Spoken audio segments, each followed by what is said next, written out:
Siku zote mimi husema kwamba mwenye macho haambiwi tazama. Nikipiga deki huku wasema naadhibiwa, nafunzwa shuleni huku wanena nadhulumiwa. Na kama ni hivyo, namna gani, juhudi zipi tumeweka za wazi kuhakikisha kuwa mazingira haya hatuyaathiri kivyovyote vile? Kampeni za kupanda miti zinapata maarifa duniani kote. Wewe umo nyumbani mwako unaenjoy kukalia sofa wakati wengine wanaadhirika kwa kuwa mlikata miti. Lakini ikiwa watu hawatabadili tabia yao, hakuna juhudi kabisa.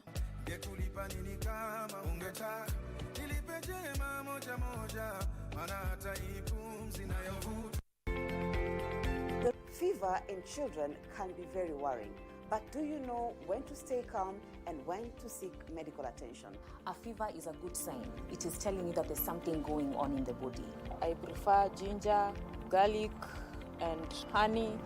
I boil and I give them the mixture. Well, this week we speak to a pediatric emergency doctor. I tell parents, especially of the young children, have your thermometer, have paracetamol. How should a parent handle choking? As much as you can, you need to stay calm and not be frantic so that you can be rational in how you think.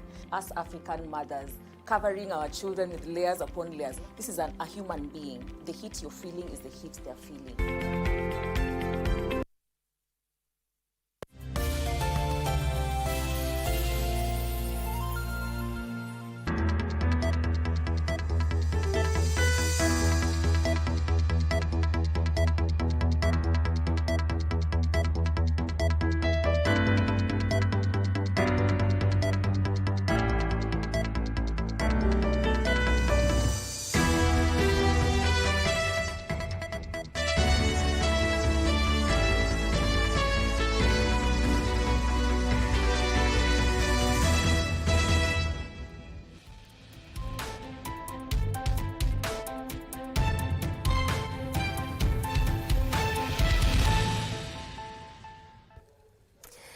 Good afternoon from wherever you're watching this live broadcast from. Thank you so much for choosing KBC Channel 1 to inform you this Sunday afternoon. Plenty of stories shaping the news today in general news and also sports. This is Lunchtime News. I'm Doreen Arange. Baron Abuli is our sign language interpreter.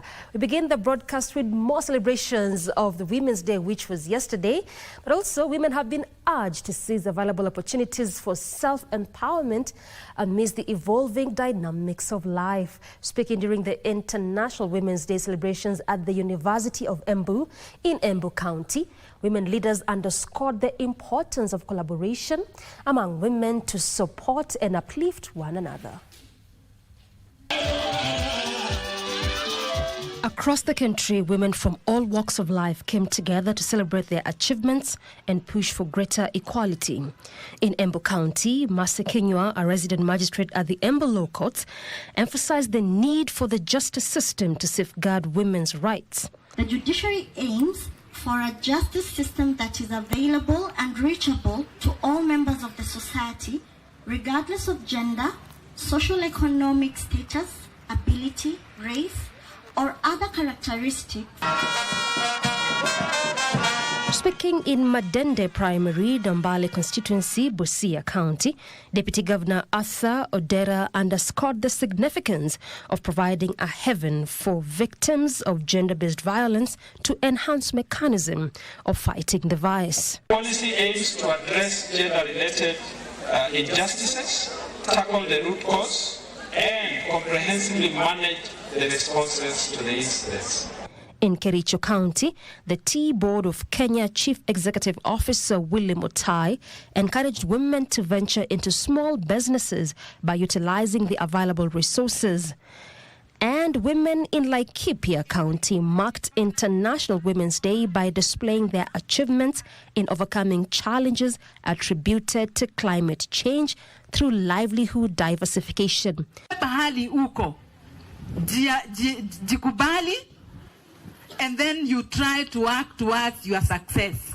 Meanwhile, the Dada Soko organization has challenged women to invest and venture into business to attain financial independence. Makes it available to uplift lives, to transform lives of women in business so that in the long run, they can also transform the communities. International Women's Day is an annual event celebrated on the 8th of March, with this year's theme being For All Women and Girls, Rights, Equality, Empowerment. All right, the fashion industry stakeholders are raising concerns over the growing influx of second-hand clothes from abroad, often referred to as mitumba. They note that these garments frequently end up as waste, contributing to environmental damage and undermining local economies. In response, they are shifting their focus toward locally made, sustainable fashion. Their goal is to reduce dependence on imported fast fashion and promote eco-friendly alternatives. During the Mawimbi Fashion Weekend, fashion enthusiasts urged Kenyans to support high-quality, locally produced fashion as a way to protect the environment and stimulate the local economy. We also have some of the Western brands bringing their clothes here in Africa in the name of recycling or bringing them here in Africa, but they end up being dumped at the end of the day. So we want to celebrate African designers, promote African designers so that we can have our homemade clothes, wear our own clothes, and prevent the pollution that is happening by grabbing onto the fast fashion that is mostly coming from other markets in the globe.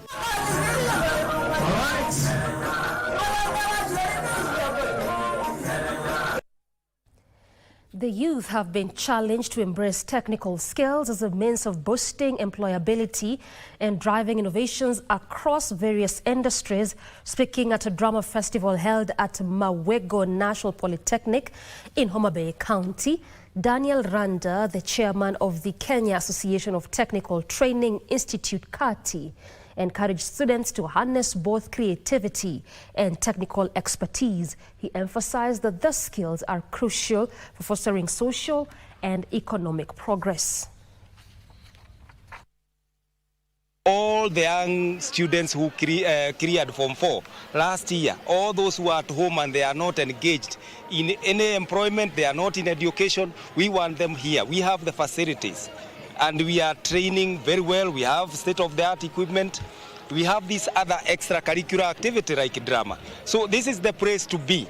And they should not be cheated that we do not have jobs. We have jobs. We are trying to add additives of technological skills to make sure that sports and recreation is achieved at a high and global competitive level.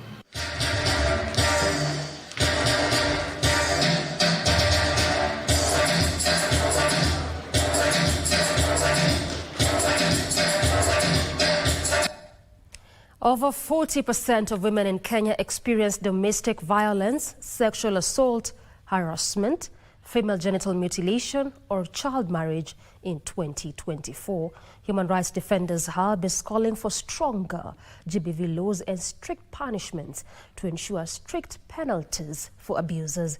The organization is also calling for more funding for women's justice and protection. If there is anybody I need to recognize, if you do not fall in any of those categories, nashukuru sana, very good. Now, let me see if there is any love. The hub exists to support women defenders who are doing a lot of work. But for this period, we are here highlighting the work being done by women defenders towards ending GBV. And as we celebrate this International Women's Day, we want to recognize all the women defenders who are doing a lot of work in their counties, in their homes, to ensure that we end GBV.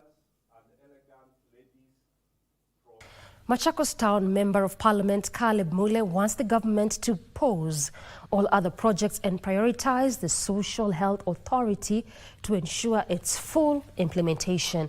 Speaking after launching new classes at Miwani Primary School in Kalama, the legislator expressed concern over the desperation Kenyans face when seeking health services, noting urgent intervention needs to be taken.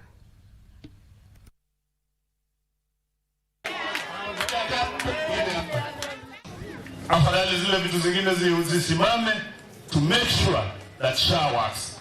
Hii matatizo kidogo ya hapa na pale, we make sure kama the head of the nation hiyo umetatua na umejua matatizo yake ni yapi, ili SHA ifanye kazi, watu wetu hapa chini waache kuumia, kwa sababu SHA ilikuwa isaidie watu wa mashinani.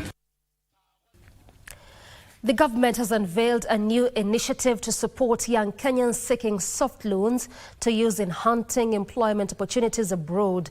Labour PS Shadrach Mwadime announced the program at Taita Taveta National Polytechnic, where over 100 job seekers gathered to secure necessary documents and attend interviews for positions in Dubai. Mwadime urged youths to take advantage of the opportunity and praised KCB Bank Voi for offering loans at low interest rates. He stressed the importance of valid licenses for riders and noted that the recruitment process runs until next Monday.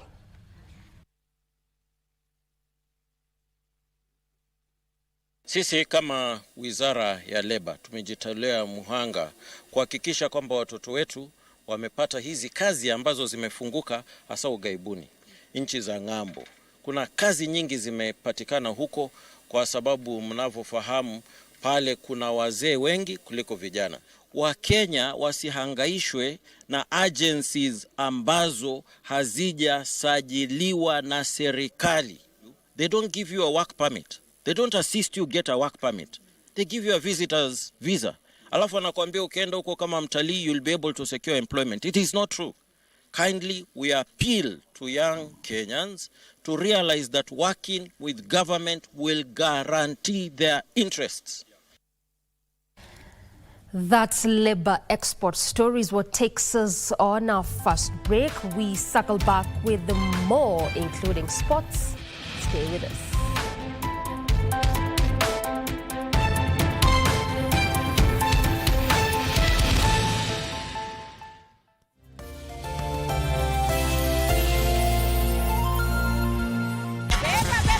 In Lumumba Estate, hustle is survival. When a loved one's lost, what is this good for nothing miscreant doing here? One estate chairman managing a chaotic estate group. Catch these exciting shows only on Maisha Magic Plus on DSTV channel 163 and GoTV channel 3. Inua jamii karibu nawe kwa haraka na urahisi. Kwa sasa, malipo ya Inua Jamii yanapatikana moja kwa moja kupitia simu ya mkononi. Ikiwa wewe ni mmoja wa wanaopokea fedha hizi, hakikisha laini yako ina huduma ya pesa mkononi.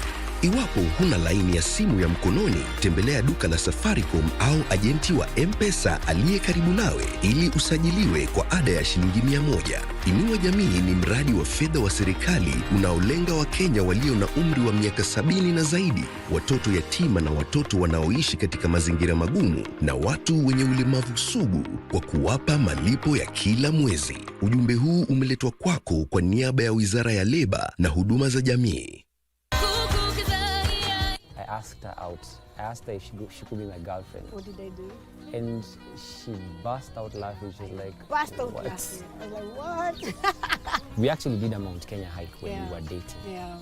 I think all dating people should do Mount Kenya. You Yeah. don't shower for 4 days. 5 days. Yeah, 5 days. Correction. Like all manner of, Yeah. petals, like everything. When you're doing coffee, it's usually staged.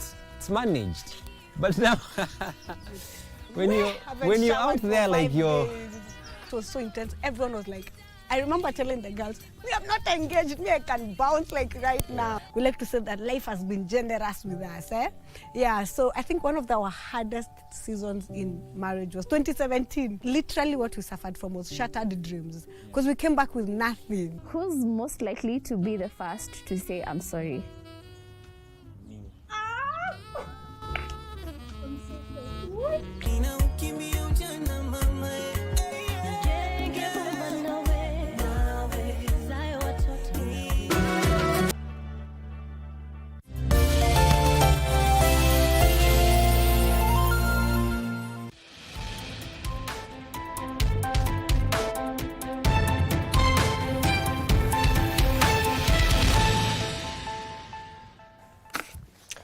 Welcome back.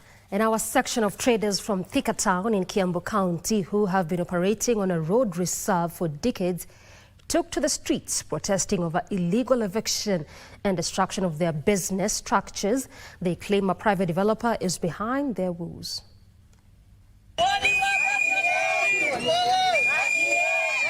The over 200 traders disrupted operations along the busy Kisii estate in Thika Town to express their grievances after the developer, who has put up a new modern structure, sent them eviction notices, allegedly without a court order. Ninakemea hiyo jambo imefanyika hapa, watu kupigiwa vibada ya mama boga, mwana boda boda.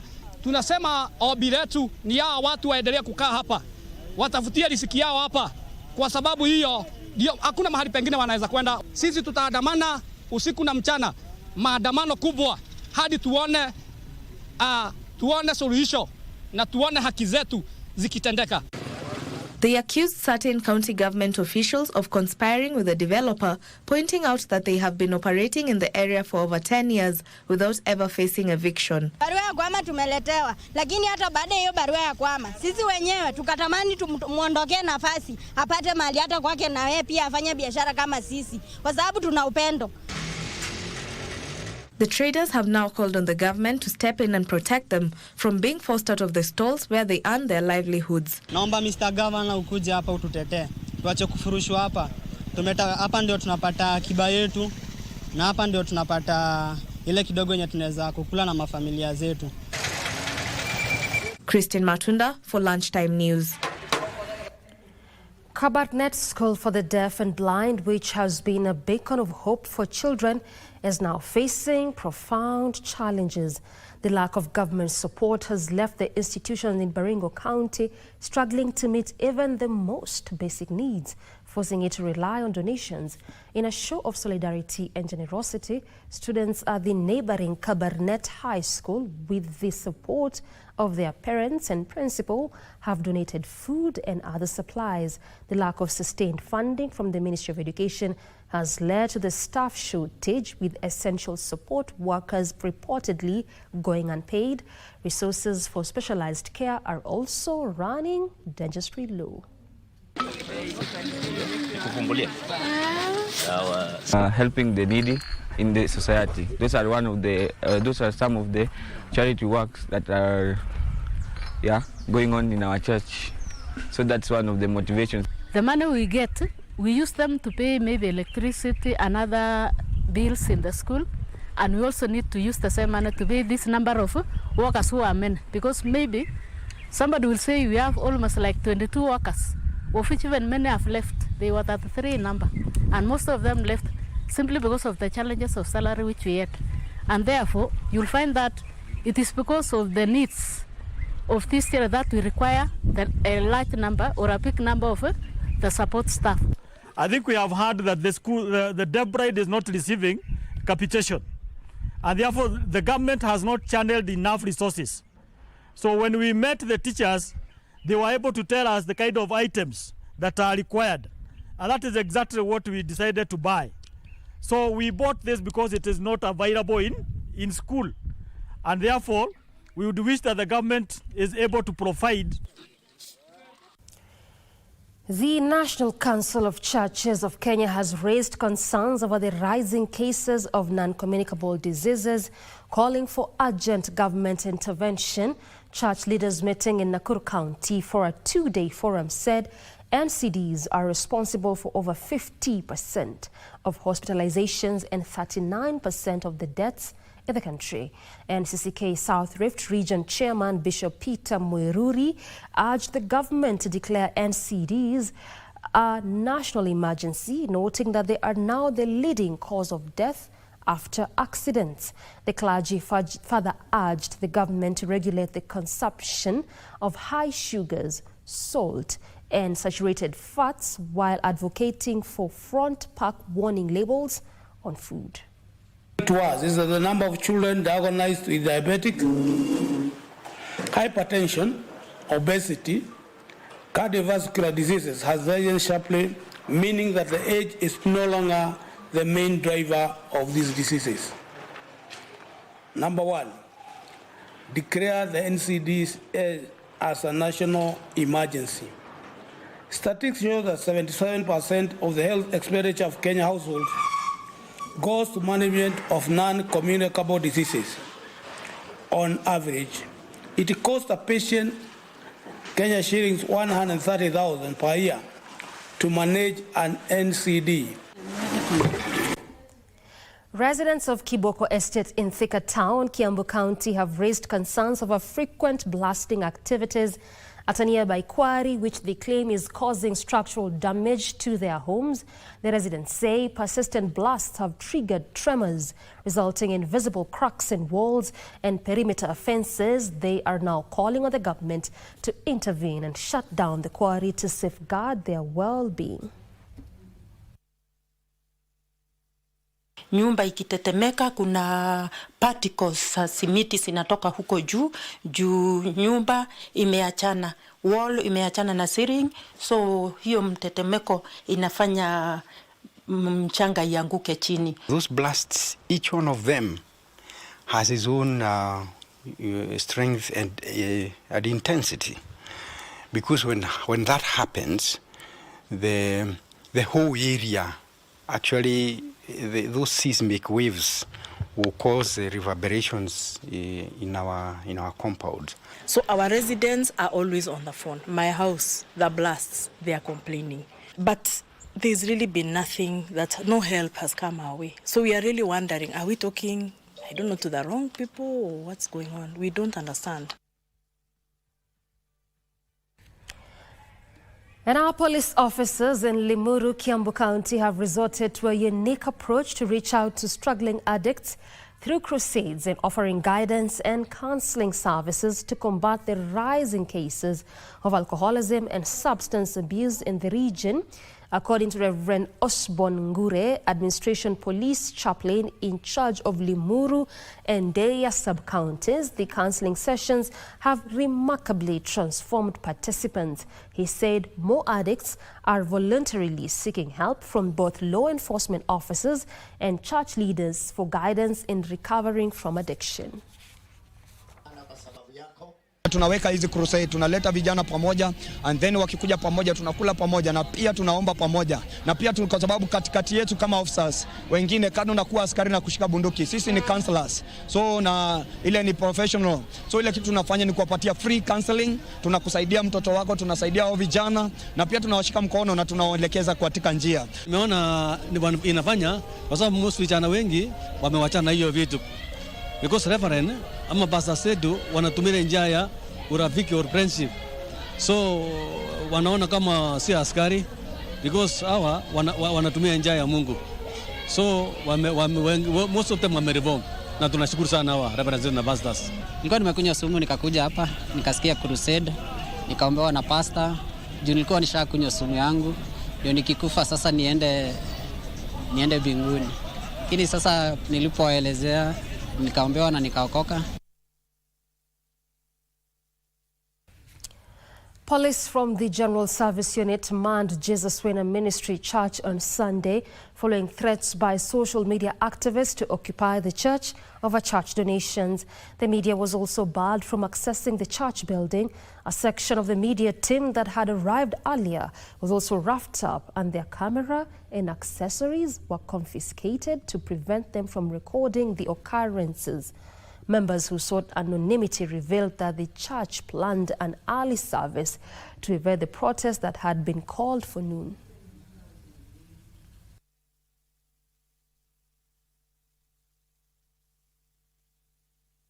Kanisa tumetoka kuomba kwa sababu tunaamini prophet wetu Mwai.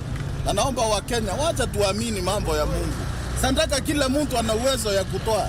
President alitoa 20, mimi nitatoa 5. Lakini wamenyang'anya watu wa media kamera na kudelete kazi yetu. Hapana, mkutano kwa mfuko. Hapana, uko na freedom ya kuchukua. Yule amechukua kamera ya wanahabari awarundizie. Na mnafahamu maki ni nani? Hiyo siwezi kubali. Wako wapi? Nani? Wako hapa, hata wako hapa nyuma yako. Nyuma yako hapo. Huyu. Hako na t-shirt iko hapo. Huyu anawapea saa hii iko wapi?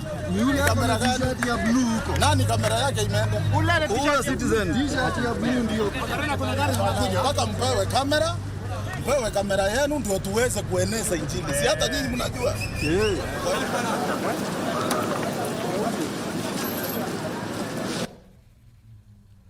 Okay. Women in engineering have decried the discrimination of their gender in employment opportunities in the industry. Speaking during a dinner event to commemorate International Women's Day, the chairperson of Women in Engineering, Jennifer Gache, emphasized women's capability to deliver good work in the male-dominated field. The event, graced by People's Liberation Party Chair Martha Karua, also saw tens of female engineering students being awarded for their input in achieving sustainable development goals regarding the alleviation of poverty, hunger, and discrimination against women and girls.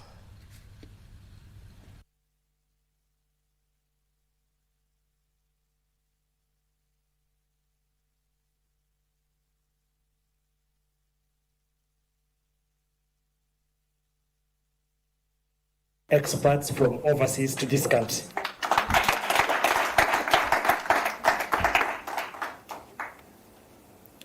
We must give a chance to the engineers of this country and other professionals of this country and actually this continent. Wherever public funds are abused, there will be several professionals, including an accountant, an auditor, trying to help cover up in that matter. So as professionals, we have let ourselves down. We need to step up, return to professional ethics, return to our national values, make sure that we do the best for our country. To move from students to professional, but we also have other engineers who are already professional and they want to move into leadership and management and being directors, so we also mentor them at that level. Then we also have our women engineers who want to be politicians. And some of them actually run for office, but they are not enough.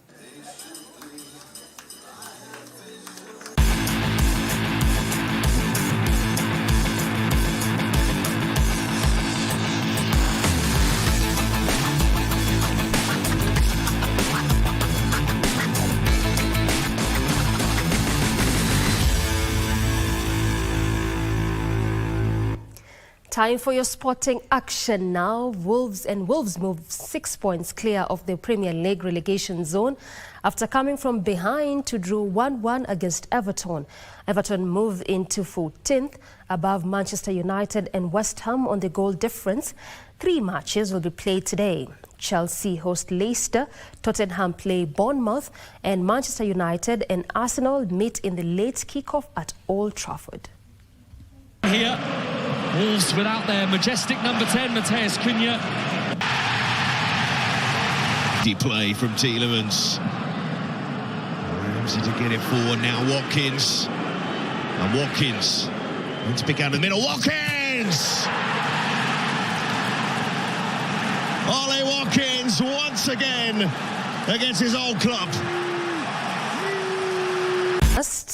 Experts now say integrating technology into nutrition strategies will play a vital role in combating malnutrition and creating healthier societies. Speaking during the 2nd annual Kenya Nutrition and Dietetics Students Association Scientific Food and Nutrition Conference at Egerton University in Nakuru County, specialists noted that leveraging tools like mobile phone apps and computers can streamline data collection and analysis for better nutrition program design and monitoring.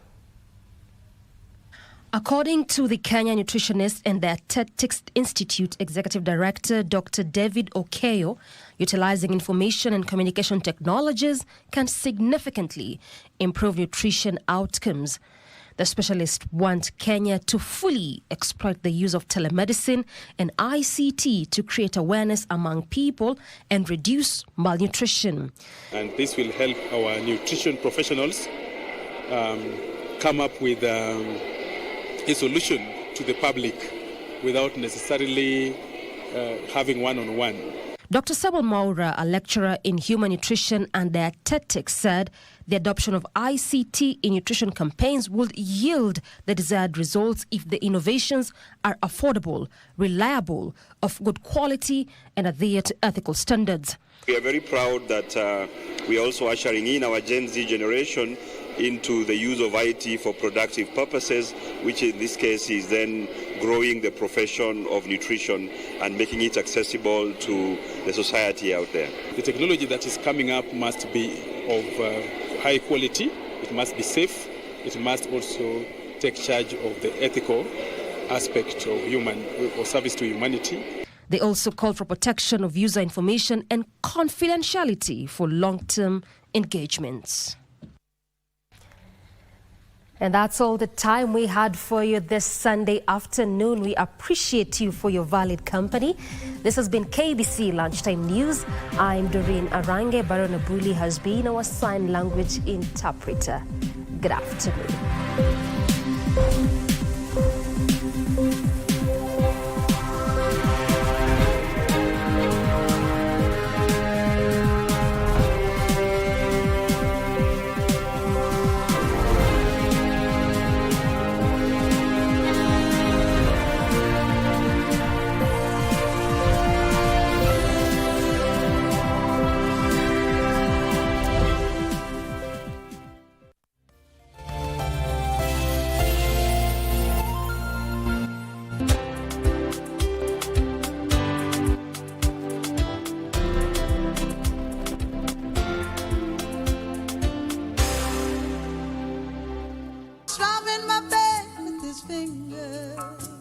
Singing my life with his words. Can you feel the love tonight? Lady, for so many years I thought I'd never find you.